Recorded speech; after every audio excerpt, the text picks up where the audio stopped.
From glory to controversy, Papa John's. Did you know that the name Papa John's is not just a reference to the founder of the pizza chain, but also a reference to his grandpa? Well, John Schnatter definitely wasn't a papa when Papa John's was launched. Over the years, John Schnatter spent his life building a pizza brand that would compete with the existing pizza giants and achieved his dream to an extent, but his tongue would later be his undoing and may have sunk the brand he built. In this video, we will look at how Papa John's, the youngest of the 4 great pizza brands in the US, rose to prominence, became a household name, and how it fell from favor in the eyes of people. Stick with us as we explore what made and still makes Papa John's pizza special, and how they keyed into the technology revolution while other pizza brands were floundering. This could also be key to their resurgence. Like many big businesses across the globe, Papa John's had a humble background. John Schnatter, the founder of Papa John's, was born in 1961 to Robert and Mary Schnatter in the small town of Jeffersonville, Indiana. The young John probably inherited his grandfather's knack for business, as his grandfather had built up 3 successful businesses. In comparison, his father had not been able to replicate that success with the 2 businesses he owned. John, on the other hand, had begun to try his hands at businesses as early as when he was 8 years old, founding a grass-cutting business before trying his hand at gutter painting 4 years later. By the age of 15, he was working as a dishwasher at Rocky's Sub Pub in his hometown of Jeffersonville, Indiana, where he began to try his hands at making pizza. And this is where he first fell in love with making pizza. While working at Rocky's, John was able to get his first car, a 1972 Camaro Z28, which he paid $1,600 for. John Schnatter went on to get a business degree at Ball State University in 1983. After school, he was unable to secure a job and went back to his father's pub, Mick's Lounge, to begin helping with management. Mick's Lounge was not in good shape, with a debt of $64,000 and being in a rundown condition, and John had to make some drastic changes, including selling his Camaro to pay salaries. Within 4 months, the pub was debt-free and was gradually becoming profitable. While he was able to turn around the bar's fortune, John wasn't a fan of bars and pubs, as he noted in the Purdue interview. Quote, "I didn't like the bar business. I didn't like all the fights, all the cussing, the drinking, but I loved running the business." So when he discovered a broom closet in the pub, he installed an oven there and began working on creating the perfect pizza recipe. He then began selling his pizza to customers of his father's pub, and it quickly became a hit with them. Within a short period, John had to move out of his father's closet and start selling out of the back of the pub.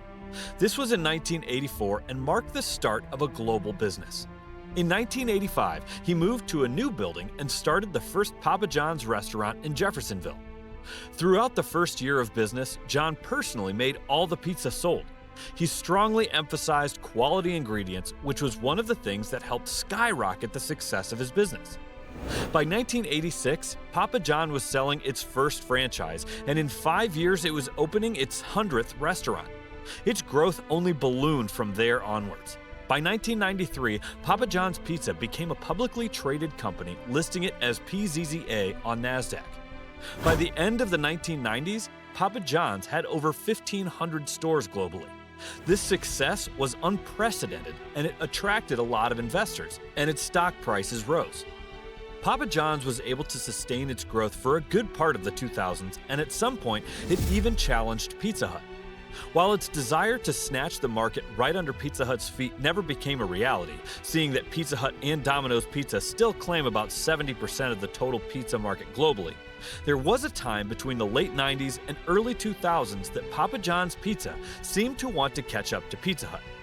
It reached a point where references were being made at each other in their respective ads, with Papa John's consistently hammering on the quality of its ingredients. One more reason Papa John's could compete with the more prominent brands on the scene, even though it was the last of the 4 big pizza chains to come into the pizza market, was because of its strategic positioning to harness technology. The convenience of ordering pizza online was started by Papa John's in 2001, and it would help boost its profits at the beginning of the 21st century. In 2007, the company launched Papa Rewards, a loyalty program that offered customers points for every order, leading to discounts and free pizzas. This was not just some fad that eventually lost its charm, but a market advantage that saw its sales grow due to online orders. By 2016, 55% of Papa John's pizza orders were made online, and its quick adjustment to the online space helped it adjust better to the pandemic than most other pizza brands who had not been able to make the switch. Papa John's also had great marketing for its offerings. John Schnatter was the face of the brand, appearing in ad campaigns and promoting his pizza. He was like modern-day Colonel Sanders, and this strategy was highly effective for Papa John's, although it would turn out to be a weakness going forward.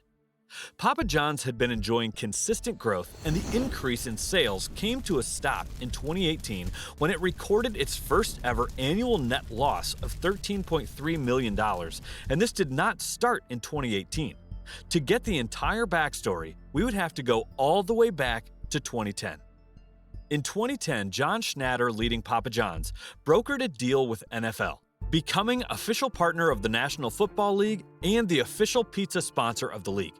This opened up access to exclusive marketing and promotional rights, including using NFL team logos and trademarks in its advertising campaigns. This partnership was renewed in 2013 and was beneficial for both parties. In 2017, there was an issue concerning racial injustice directed at a player in the NFL, which spiraled and players began to protest.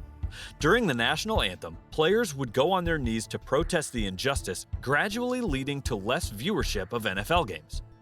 During the ruckus, John Schnatter made a statement, one many would consider careless and racist in retrospect.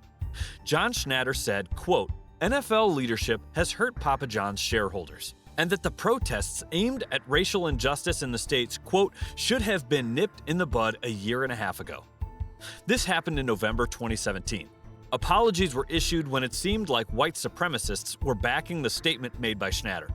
The apology from Papa John's stated, quote, "We believe in the right to protest inequality and support the players' movement to create a new platform for change. We also believe, as Americans, we should honor our anthem." By January 2018, Schnatter, who had been the face of Papa John's for over a decade, left his role. That same month, Papa John's and the NFL parted ways mutually. But Papa John's Pizza could still have individual contracts with NFL teams.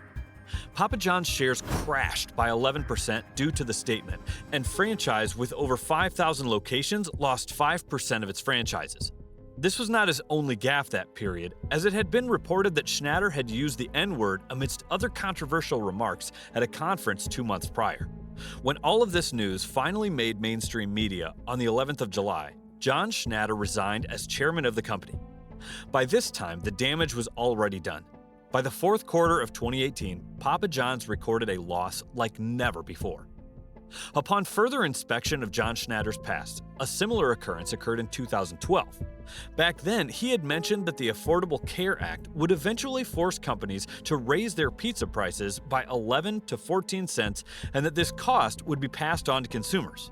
Although he said his statement was misinterpreted, this did not cushion the statement's effects on company shares as prices slumped by 4.2% during that period. Eventually, Schnatter's tongue did his brand in, and he lost his stake in his company from around 30% ownership to a mere 4%. The company had to eventually continue without him, trying as much as possible to cut ties with his controversial nature. This was difficult as the entire brand was built around John Schnatter, but it has not been an impossible task for Papa John's, as they have rebranded, changing their logo and removing the apostrophe in their name. This rebrand in 2021 was part of an effort to improve sales and gain new customers. Their focus on technology also paid off during the pandemic, as 75% of their customers came from online orders. Their rewards program online also helped in customer retention. Papa John's also introduced new menu items that tickle the taste buds of old customers and attract newer, more adventurous customers. Finally, the company introduced a set of new heads to help direct the company in a more positive direction. These heads were made of people who had a knack for resuscitating ailing businesses, and we can already see the effects on Papa John's. What the future holds for the pizza giant is still unknown, but things should be looking up from here on out.